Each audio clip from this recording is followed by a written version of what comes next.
Our neighborhood, Maple Creek, had always operated on a simple, unspoken covenant of common sense. For 15 years, the HOA was managed by a woman named Mrs. Gable, a retired schoolteacher whose leadership style could best be described as benevolent neglect. Her guiding principle was simple: don't be a jerk. As long as your house wasn't on fire and you weren't raising livestock in your front yard, you were generally left alone. Our HOA dues were $100 a year, and they paid for the mowing of the small park at the entrance and the electricity for the streetlights. We were a community, not a corporation. We had potlucks in the park. Kids left their bikes on lawns. We had a thriving community garden on a small, unused plot of land by the creek, a vibrant patchwork of tomatoes, peppers, and herbs that was the pride of the neighborhood.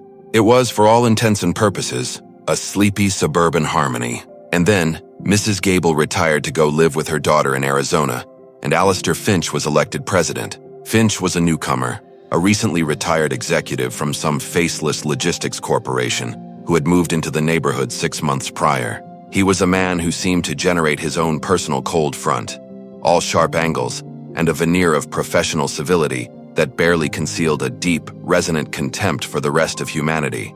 He ran for president unopposed, on a platform of modernization and protecting our investments. No one really paid much attention. We were used to Mrs. Gable's light touch. We couldn't possibly imagine what was coming. The first sign of the new regime was the demolition of the community garden. There was no warning. One Monday morning, a bulldozer showed up and tore the whole thing down. The tomato cages were mangled, the squash vines crushed. In its place, they laid down a perfectly manicured, chemically treated carpet of sod, punctuated by a single stark white sign that read, "Community Green Space. No loitering or unauthorized planting." Article 4, Section 2, Finch's email to the community explained that the garden was an eyesore and an uninsured liability. He called the new patch of grass a beautification project. It was a declaration of war. The old unspoken covenant was dead. From now on, we would be ruled by the book. And the book, we soon discovered, was a 300-page monstrosity of a CC&R document that no one had ever actually read, filled with draconian, absurdly specific rules that had lain dormant for 2 decades. Finch didn't just revive them, he weaponized them. Within his first month, a flurry of violation notices papered the neighborhood. The first wave targeted the mailboxes. Our street had a charming, eclectic mix of mailboxes, each one a little different. Finch decreed that all mailboxes had to be the Sterling Standard Model 4B, a hideous $500 black metal box. 30 days to comply or a $50 a day fine. Then came the basketball hoops. They were declared unaesthetic temporary structures and banned entirely. The sight of fathers sadly dismantling the hoops their kids had spent all summer playing on was genuinely heartbreaking. Next was the trash can edict. All trash and recycling receptacles had to be completely hidden from view from the street, at all times, except for a 12-hour window on collection day. People with no enclosed fence or side yard were forced to store their stinking garbage cans in their garages. The fines were swift and merciless. Finch seemed to patrol the neighborhood in his gray sedan at all hours, a little notebook on his passenger seat, gleefully documenting every minor infraction. The friendly waves between neighbors were replaced with looks of anxious commiseration. The harmony was gone, replaced by a low-grade, perpetual state of stress. I, for my part, tried to stay out of it. I'm a systems analyst. I spend my days designing and troubleshooting complex logical systems for a software company. My natural inclination is to observe, analyze, and avoid direct conflict. I just wanted to be left alone. I paid for the stupidly expensive mailbox. I didn't have a basketball hoop. I kept my trash cans in the garage. I was a model citizen of the new dystopia. I thought naively that if I just followed the rules, I would be safe. My mistake was underestimating the nature of a true tyrant. A tyrant doesn't just want compliance. He wants submission, and he will keep pushing until he finds the one thing you are not willing to surrender. For me, it was my father's workbench. My dad had passed away 2 years earlier, and he had left me the house and his workshop in the garage. He was a master woodworker, a man who could turn a block of oak into a work of art. His workbench was the heart of that shop, a massive, heavy-duty table he had built himself 50 years ago. It was covered in the nicks, stains, and scars of a lifetime of creativity. For the past few months, I had been undertaking a quiet personal project, restoring it. I was sanding down the old scarred top, planning to refinish it to preserve it for another 50 years. It was my way of communing with him, of keeping his memory alive. It was the one place in the world where I felt a direct connection to him. The violation notice was taped to my garage door. It was for a breach of Article 9, Section 5. Garages are for the parking of vehicles only. No workshop, manufacturing, or commercial activities are permitted. It also cited a violation of Article 6, Section 1, for the improper storage of lumber, referring to the 2 small planks of maple I had bought to replace a cracked board on the bench.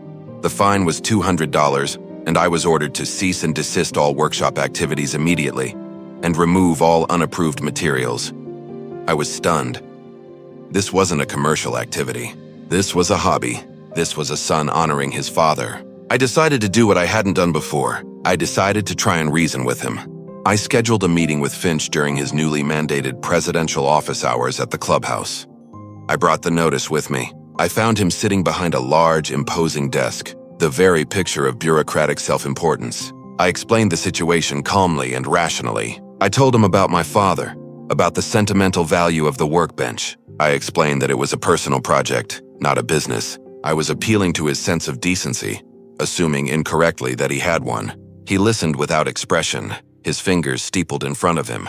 When I was done, he gave me a thin, reptilian smile. "Mr. Anderson," he said, his voice dripping with condescension, "your sentimentality, while quaint, is irrelevant. The rules are the rules. They are not guidelines. They are not suggestions. They are the bedrock of a stable, orderly community." "But this rule is being misapplied," I argued. "This isn't a commercial workshop. The rule does not make a distinction," he countered, his eyes glinting. "Any activity that involves the cutting, sanding, or assembly of materials is, by definition, a workshop activity, and it is not permitted. You are, of course, free to pursue your hobby elsewhere, at a rented facility perhaps, but not here, not in Maple Creek." He then picked up my violation notice, took a pen from his desk, and wrote across the bottom of it, "Appeal denied." He slid it back across the desk to me. "You now have 7 days to comply before the daily fines begin. Is there anything else?" I stood there for a moment, the piece of paper feeling like a brand in my hand. I looked at this man, a man who had taken a warm, living community and turned it into a cold, sterile rulebook. He had bulldozed our garden, taken away our kids' basketball hoops, and was now trying to reach into my garage and desecrate the last, most personal connection I had to my father. And he was doing it with a smile, a smug, self-satisfied smile that said he had all the power and I had none. It was at that moment that something inside me shifted. The quiet, analytical observer was gone, and in his place was something colder, harder, and far more dangerous. My desire to be left alone had been supplanted by a new, all-consuming need, the need to win. I took the notice from the desk without a word and walked out.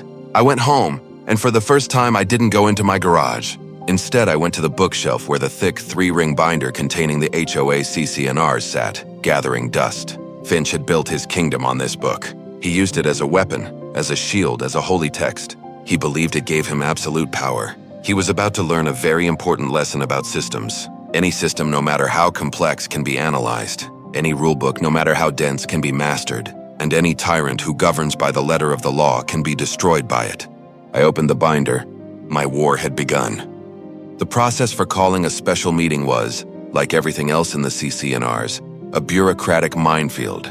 It required a formal petition signed by at least 25% of the homeowners. In our community of 200 homes, that meant I needed 50 signatures. It was a high bar, designed to discourage exactly this kind of grassroots rebellion. But Finch, in his crusade of petty tyranny, had made a critical error. He had alienated a critical mass of the population. I had my email list of 80 angry residents. That was my starting point. I drafted the petition with the care of a legal scholar. The language was neutral and procedural. It didn't call for Finch's removal. It simply called for a special meeting to discuss 3 items. First, a full, transparent review of the HOA's current financial standing and vendor contracts. Second, a community-wide referendum on the recent architectural changes, including the demolition of the garden and the new mailbox mandate. And third, a vote to establish an independent audit committee, composed of non-board members, to oversee the HOA's finances moving forward. The petition was a Trojan horse. On the surface, it was a reasonable request for transparency and community involvement, but I knew that if the meeting was called, and if I could present the evidence I had gathered, the inevitable result would be Finch's political annihilation. I started going door to door, not with a survey, but with the petition and a clipboard. I didn't visit every house. I focused on the people who had emailed me, the ones I knew were already on my side. The response was electric. People were not just willing to sign, they were eager. They invited me into their homes, offered me coffee, and shared new stories of Finch's overreach. I learned about the family who had been ordered to remove the small, unobtrusive solar panels from their roof because they were not aesthetically harmonious. I met the retired Army colonel who was being fined because the American flag he flew on his porch was, according to Finch, 2 inches too wide. Each signature was a small act of defiance, a vote for the restoration of common sense. I gathered all 50 required signatures in a single weekend. I had more than enough support to call the meeting, but I didn't stop there. I kept going. I wanted to send a message. I wanted to present Finch not with a petition, but with a tidal wave of dissent. By the time I was done, I had 123 signatures. More than 60% of the homeowners in Maple Creek had signed their names to a document demanding a public reckoning. I submitted the petition, with all 123 signatures, to the HOA's secretary, as per the bylaws. The board was legally required to schedule the special meeting within 30 days. Finch's reaction was predictable. He tried to invalidate the petition. He sent an email to the community claiming that the petition was deceptive and had been circulated under false pretenses. He accused me of being a disruptive element with a personal vendetta. It was a classic attack the messenger strategy, and it failed miserably. My supporters, the people who had actually signed the document, flooded the community Facebook page with messages of support for the petition, confirming that they had known exactly what they were signing. Finch's attempt to paint me as a lone wolf was thwarted by a chorus of voices saying, "No, we're with him." He was cornered. The meeting was scheduled. He had 30 days to prepare for the fight of his political life. I used those 30 days to build an airtight case. My primary obstacle was still the official records. Finch had continued to deny my request to inspect them, so I took the next logical step. I filed a small claims court lawsuit against the HOA. The suit was not for a monetary amount. It was for a writ of mandamus, a court order compelling a government body or corporation to follow the law. My lawsuit simply asked the court to compel the Maple Creek HOA to comply with the state statute that guaranteed its members access to its financial records. The court date was set for a week before the special meeting. It was a brilliant tactical move. If the judge ruled in my favor, Finch would be forced to hand over the incriminating documents right before I was scheduled to present them to the entire community. Faced with a court order, Finch finally relented, but he did it in the most obstructive way possible. His lawyer informed me that the records would be made available for my inspection, but only for a 2-hour window, and that I would not be allowed to make any copies or take any photographs. It was a pathetic attempt to control the damage. He was betting that I wouldn't be able to find and memorize all the details of his corruption in just 2 hours. He had once again underestimated my professional capabilities. I was a systems analyst. Processing large amounts of data under pressure was my entire career. I went to the meeting not with a pen and paper, but with a high-resolution scanner pen, a discrete device that could digitize a full page of text in a single swipe. I walked into the management office, and for 2 hours, I didn't read a single document. I just scanned. I scanned every page of the general ledger, every invoice from Finch Landscaping Solutions, every board meeting minute, every email in the file. I walked out of that office with a digital copy of every secret Alistair Finch had ever tried to hide. That night, I processed the data, and what I found was even more damning than I had suspected. The $30,000 landscaping contract was just the beginning. I found a pattern of self-dealing and conflicts of interest that was breathtaking in its audacity. The new mailboxes, the ones we were all forced to buy for $500 apiece. The exclusive supplier was a company called Patriot Postal Products. The owner of that company was Finch's brother.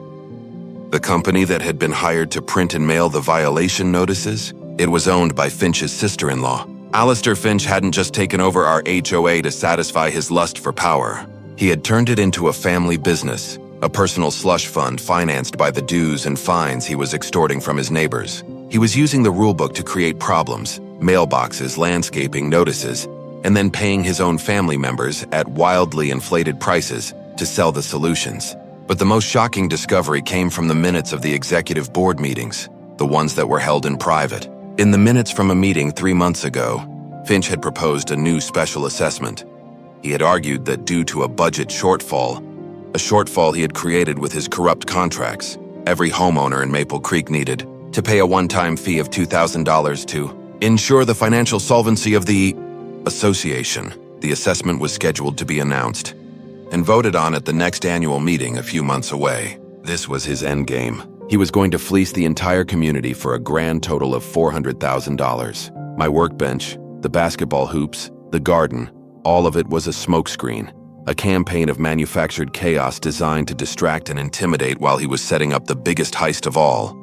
I had it all. The nepotism, the conflicts of interest, the procedural violations, and the secret plan for the special assessment. I had the digital documents, the flowcharts, the spreadsheets. I had an airtight, irrefutable case. The night of the special meeting, the community center was packed beyond capacity.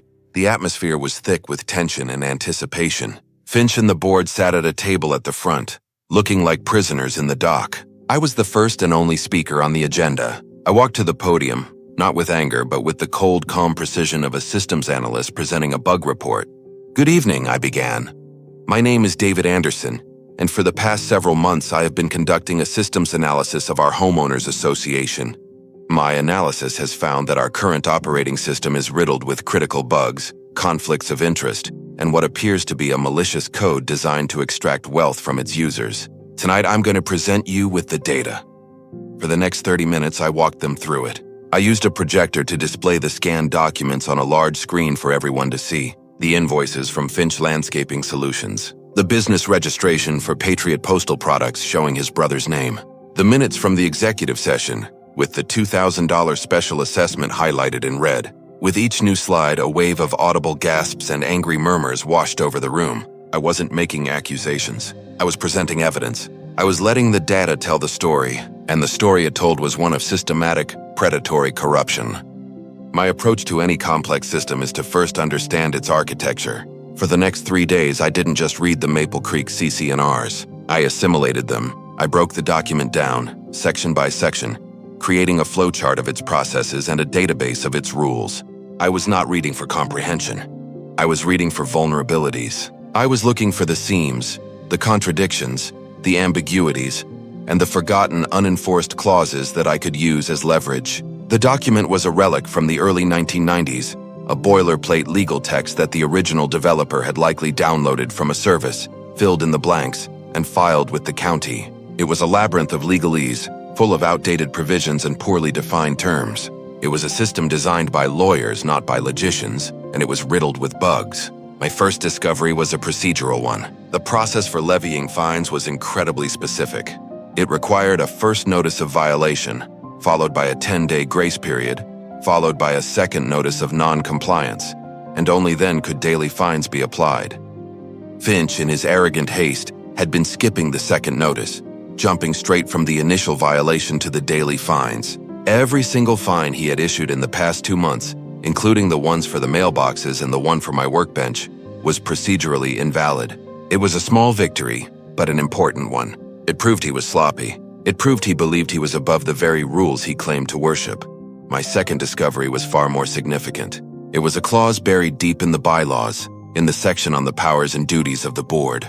It was titled Emergency Powers. The clause stated that the board could take unilateral action on matters of community safety and maintenance.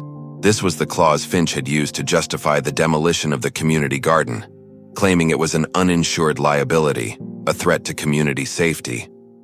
But the clause had a second part, a check on that power that had been completely ignored. It required that any emergency action costing more than $1,000 must be retroactively ratified by a majority vote of the homeowners at the next general meeting. The demolition of the garden, including the cost of the bulldozer and the new sod, had cost, according to the budget I requested, nearly $5,000. The action had never been put to a community vote. Finch's first, most destructive act as president was a flagrant violation of the very bylaws that gave him his power.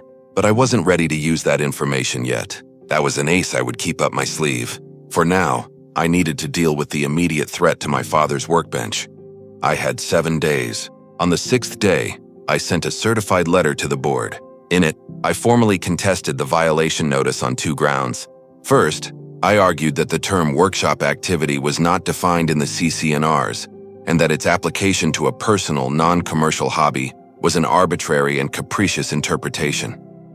Second, I pointed out that the notice itself was procedurally invalid, as it had not been preceded by the required two-step notification process. Therefore, I considered the matter closed and the fines illegitimate. I knew this wouldn't stop him. It was a delaying tactic, a way to build my paper trail and show that I had made a good faith effort to resolve the issue through proper channels. As expected, on the 8th day, a new notice appeared on my garage door. It was a notice of daily fines, citing my failure to comply. The fines were $50 per day, retroactive to the original deadline. My alleged debt was already $350. Finch was ignoring my procedural challenge entirely, acting as if his authority was absolute. This was exactly what I had hoped for. He was creating a clear, documented record of his own malfeasance. Now it was time to move from defense to offense. A tyrant's power is derived from the isolation of his subjects. He divides and conquers, making each person feel as if they are the only one being targeted. My first objective was to break that isolation. I designed a simple anonymous one-page survey. It had 2 sections. The first section listed about 20 of the most common and most ridiculous rules from the CC&Rs. The mailbox rule, the trash can rule, and the basketball hoop rule. It asked residents to check a box if they had received a violation notice for any of them. The second section was a simple question. On a scale of 1 to 10, how would you rate the performance of the current HOA board in serving the best interests of the community? At the bottom, in small print, I included my email address and the line, "If you are interested in joining an informal discussion group about the future of our neighborhood, please send an email to the address below."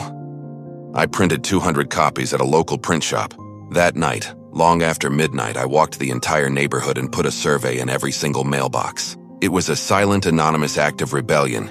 The response was a slow trickle, then a flood. By the end of the week, I had received over 80 emails. The stories they told were a litany of frustration and despair. The young couple who were being fined because their toddler's plastic slide was visible over their back fence. The elderly widower who was cited for the small decorative flag he put out on his wife's birthday. The family that was being harassed because their dog, a friendly golden retriever, barked for 30 seconds when the mailman came. Each story was a small injustice, but taken together they painted a portrait of a community under siege. The survey results were even more damning. Over 70% of the respondents had received a violation notice in the past 2 months, and the average performance rating for Finch's board was a 1.2 out of 10. I had the data. I had the anecdotal evidence. I had a growing list of angry, organized residents. I replied to every single person who had emailed me, a simple, encouraging message. "Thank you for reaching out. You are not alone. More information will be coming soon."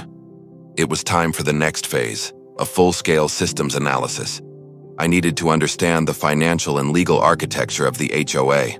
I submitted a formal request, as was my right under the bylaws, to inspect the association's records. I asked for the annual budgets for the past 5 years, the detailed expense reports, and the complete minutes of every board meeting. Finch, of course, stonewalled. He replied with a letter stating that the records were confidential and only available to board members. This was a blatant lie and a direct violation of state law governing nonprofit corporations. I sent another letter, this time citing the specific state statutes that guaranteed my right to access the records, and gave him a firm deadline. I was building my case meticulously, logically. Every move he made, every rule he broke was another piece of evidence in the file I was compiling against him. While I waited for the inevitable legal battle over the records, I turned my attention to the HOA's vendor contracts. The CC&Rs required that all contracts over $500 be put out for competitive bid. I started with the most visible new expense, the landscaping company that had replaced our beloved community garden with a chemically dependent patch of sod. The company was called Finch Landscaping Solutions. The name was so audacious I actually laughed out loud. A quick search of state business records confirmed my suspicion. The sole proprietor of Finch Landscaping Solutions was Alistair Finch's nephew. The contract, which I later discovered was for $30,000 a year, had never been put out for bid. It had been unilaterally awarded by Finch to his own family member in his first week as president. This wasn't just a violation of the HOA's bylaws. It was a clear-cut case of self-dealing and a massive conflict of interest. The fine against my workbench had now ballooned to over $1,000. The official notices kept coming, each one more threatening than the last. The most recent one mentioned the possibility of a lien being placed on my property. But I wasn't worried about the fines anymore. That was just noise. I was playing a much bigger game. Alistair Finch saw me as a minor irritant, a single non-compliant gear in his perfect machine. He had no idea that I was a systems analyst. He didn't understand that I wasn't just trying to fix a single broken gear. I was writing a new operating system, and the first line of code in that new system was going to be a command: delete Alistair Finch. I had the data, I had the allies, and I had the evidence of his corruption. Now I just needed a platform. I needed a way to present my case to the entire community, the real source of power in any HOA. It was time to call a special meeting, and the issue on the agenda would be the one thing a tyrant can never survive: a vote of no confidence. When I was finished, a profound silence fell over the room. The data was undeniable. Finch's entire corrupt enterprise had been laid bare for all to see. He sat at the table, his face pale, his usual mask of arrogant composure completely gone. He was, for the first time, speechless. The first motion to establish an independent audit committee passed unanimously. The second motion, to rescind the mailbox mandate and to reestablish the community garden, also passed with a roar of approval. The final part of the meeting was the vote that wasn't officially on the agenda, but was now the only logical conclusion. A woman in the front row, one of the first people to sign my petition, stood up. I move for a vote of no confidence in President Alistair Finch and the entire current board, and for their immediate removal from office. The motion was seconded by a dozen voices at once. The vote was a formality. It was nearly unanimous. Finch and his cronies were unceremoniously stripped of their power in a public forum, humiliated by the very people they had sought to control. The tyrant had been deposed, but I knew this was only the first step. Removing him from power wasn't enough. The system that had allowed him to seize power in the first place was still in place. The 300-page rulebook was still the law of the land. My revolution was only half finished. Now I had to do something I had never intended to do. I had to run for president myself. The immediate aftermath of the special meeting was a strange mix of euphoria and uncertainty. The community was elated. Finch was gone. His cronies on the board had all tendered their resignations within 24 hours, vanishing from public life like morning mist. But in their absence, a power vacuum had been created.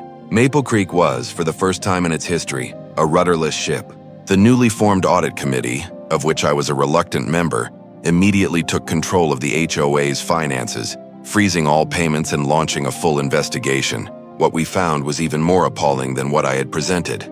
Finch had been using the HOA's debit card for personal expenses, lavish dinners, rounds of golf, even a weekend trip to a wine tasting festival. He had classified these expenses under vague categories like community outreach and board development. The man's audacity was truly boundless. Our first act was to turn over our complete findings to the local district attorney's office. Finch's actions weren't just unethical, they were criminal. We had clear evidence of embezzlement and fraud. A legal reckoning was coming for him, but that was a slow process. The more immediate problem was the governance of the community. A special election was called to form a new board, and to my deep, personal horror, I was the only person everyone could agree on for the presidency. I was inundated with calls and emails. People I barely knew stopped me in the street. "You have to run, David," they'd say. "You're the only one who can fix this." I argued, I protested. I explained that I was an analyst, not a leader. But my arguments were met with a simple, unassailable piece of logic. You broke it, you bought it. They were right. I had successfully dismantled the old system. I had a moral obligation to help build the new one. So, with a heavy heart and a deep sense of trepidation, I agreed to run. My platform was a single radical promise. I didn't promise to be a better president. I promised to be the last president. My goal, I announced in a letter to the community, was not to rule, but to make rule unnecessary. My mission was to systematically dismantle the entire oppressive architecture of the CC&Rs, to abolish every single stupid, petty, and tyrannical rule, and to return Maple Creek to its original state of benevolent common sense. I was running on a platform of total deregulation. I was running to put the HOA out of business. The election was, of course, a landslide. I was elected president with 98% of the vote. My new board was composed of a slate of like-minded residents. The retired Army colonel who had been fined for his flag, the young mother who had been cited for her toddler's slide, a retired lawyer who knew how to navigate the legal complexities of what we were about to do. We were a board of reformers, a council of revolutionaries, and we had a clear mandate from the people: burn it all down. Our first official board meeting was a sight to behold. We didn't hold it in the clubhouse. We held it in the newly reclaimed community garden, where volunteers were already tilling the soil and rebuilding the raised beds. We sat in a circle of lawn chairs, surrounded by the smell of fresh earth and the sounds of a community rebuilding itself. Our first order of business was to go through the CC&Rs page by page and identify every rule that needed to die. We called it the Great Abolition. We set up a large whiteboard and we made a list. The rule mandating the $500 mailbox: abolished. The rule banning basketball hoops: abolished. The rule about the precise 12-hour window for trash cans: abolished. The rule against decorative flags, garden gnomes, and plastic pink flamingos: abolished, abolished, abolished. We went through the entire document, striking down rules with ruthless efficiency. Our guiding principle was simple. If a rule did not directly address a clear and present issue of public safety or the structural integrity of a home, it was unnecessary. The rule against my father's workbench? Gone. The rule against solar panels? Gone. The rule about the approved species of shrubbery? By the end of the meeting, our whiteboard was filled with the ghosts of 2 decades of petty tyranny. We had identified over 80 individual rules that we intended to strike from the official record. But abolishing a rule in an HOA isn't as simple as just ignoring it. The CC&Rs are a legal document, a covenant recorded with the county. To change it, we had to follow a specific legally binding process of amendment, and that process, designed to be difficult, required a 2/3 majority vote of the entire homeowner association. We had to put our revolution to a final definitive vote. We bundled all of our proposed abolitions into a single comprehensive amendment package. We called it the Common Sense Covenant. It was a document that would strip the HOA of its power to regulate aesthetics and personal choices, and refocus its mission entirely on its original, simple purpose: maintaining the common areas. The campaign for the vote was a joyous, community-wide effort. We held town halls in the park, explaining the proposed changes. We went door to door not with petitions but with information. We explained that a yes vote was a vote for freedom, for the right to paint your front door red without asking for permission, for the right to put up a swing set for your kids without fear of a fine. The opposition was almost non-existent. The few remaining Finch loyalists were a silent, defeated minority. The vast majority of the community was enthusiastically on board. The vote was conducted by mail-in ballot to ensure maximum participation. The results were overwhelming. The Common Sense Covenant was approved with 94% of the vote. We had done it. We had legally and permanently dismantled the machinery of oppression. Our final act as a board was to rewrite the HOA's mission statement. The old statement was a long, convoluted paragraph about preserving aesthetic harmony and protecting property values. We replaced it with a single sentence. The mission of the Maple Creek HOA is to maintain the common areas and to otherwise stay out of the way. My work was done. I had fulfilled my promise. At the next annual meeting, a year after my election, I stepped down as president.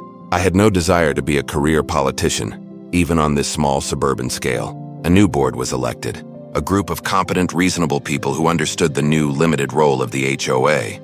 They would be caretakers, not rulers. The change in the neighborhood was palpable.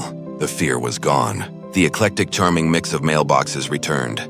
Basketball hoops reappeared in driveways. Colorful flags and whimsical garden decorations began to sprout in yards. The neighborhood didn't descend into chaos as Finch had predicted. It blossomed. It became more interesting, more vibrant, more alive. People were happier. Property values, it turned out, were not tied to the uniformity of mailboxes. They were tied to the happiness and well-being of the residents. And our property values soared.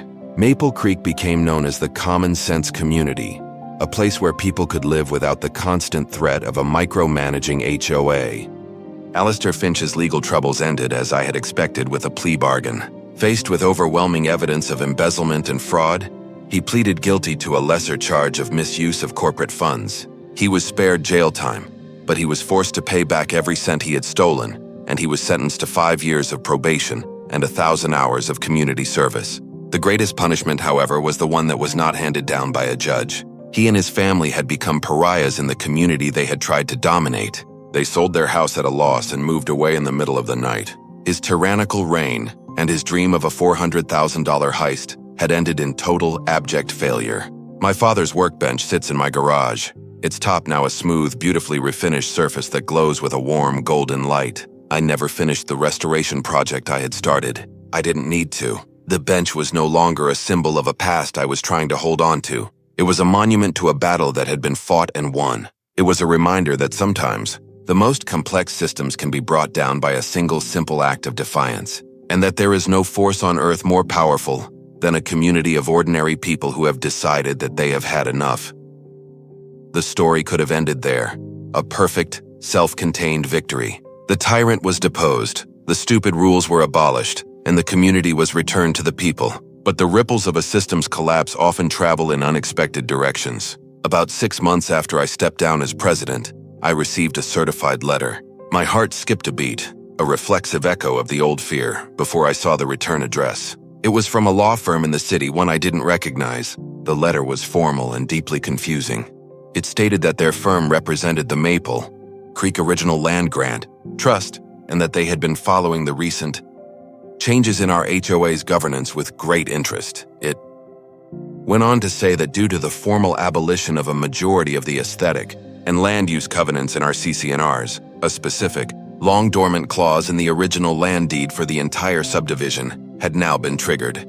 The letter concluded by inviting me as the principal architect of the recent reforms to a meeting to discuss the future stewardship of the Maple Creek Common Lands. I had no idea what any of it meant.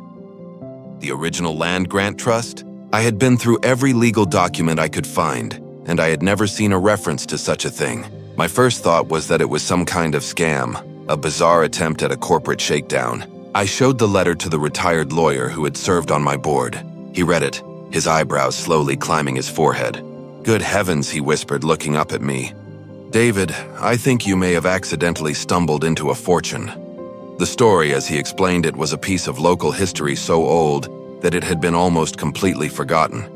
The land that Maple Creek was built on had been owned by a single family for over 100 years, the Underwoods, a family of staunch environmentalists and conservationists. In the late 1980s, facing financial difficulties, they were forced to sell the land to the developer who would eventually build our homes. But the patriarch, a man named Charles Underwood, was a shrewd negotiator. He knew he couldn't stop the development, but he wanted to ensure that the land would never be completely desecrated by suburban sprawl. So he put a poison pill into the sale agreement, a deeply buried clause in the master deed. The clause stated that the developer had to establish a homeowners association with a specific set of restrictive covenants, the very same ones Finch had weaponized to ensure the preservation of a uniform and orderly aesthetic.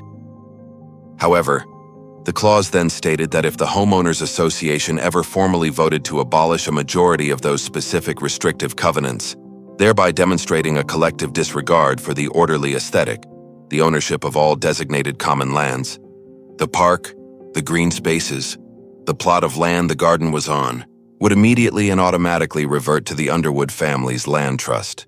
The developer had agreed, likely assuming that no community would ever voluntarily vote to dismantle its own rulebook.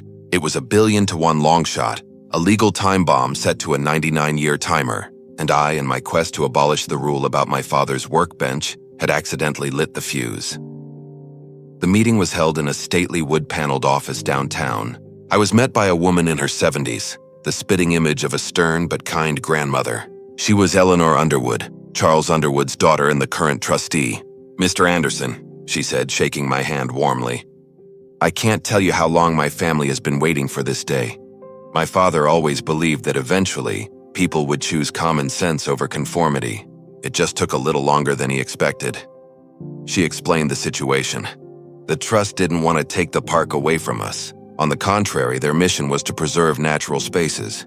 The reversion of the land to their ownership was simply a legal mechanism to protect it from any future, overzealous HOA board. The trust, she explained, was now the legal owner of our common areas, but she wanted to propose a partnership. The trust would take over the financial and legal responsibility for maintaining the park and the garden, using its own considerable resources. They would plant native trees, restore the creek's ecosystem, and ensure the land would remain a natural, open space for the community to enjoy, in perpetuity, protected by a conservation easement that would make it untouchable by any future development. And because the trust would now be paying for the upkeep of the common lands, the Maple Creek HOA would no longer have any need for a significant operating budget. "In short, Mr. Anderson," she said with a twinkle in her eye, "your annual HOA dues will now be $1. The news was received by the community with a sense of stunned, joyful disbelief. We had not only freed ourselves from the tyranny of stupid rules, we had been freed from the financial burden of the HOA itself. Our $100 a year dues, which had seemed so reasonable before Finch's reign, were now a single symbolic dollar. The HOA was effectively neutered, its only remaining function being the enforcement of a few basic safety regulations. It was the ultimate victory, an outcome so much better than anything I could have possibly imagined when I first opened that binder of rules. The Underwood Trust was true to its word. Over the next year, they invested over $100,000 in our small neighborhood park. They planted a grove of magnificent oak trees, built a beautiful rustic new playground for the kids, and put in a natural filtration system for the creek. The community garden, now funded and protected by the trust, expanded, with a new section dedicated to teaching kids about sustainable agriculture. Maple Creek became a model community, a showcase for how a partnership between residents and a conservation trust could create a neighborhood that was both beautiful and free. My story, the story of the Workbench and the Revolution, became a local legend, a tale told at neighborhood potlucks with a certain amount of embellishment. I became the man who had accidentally made the HOA obsolete.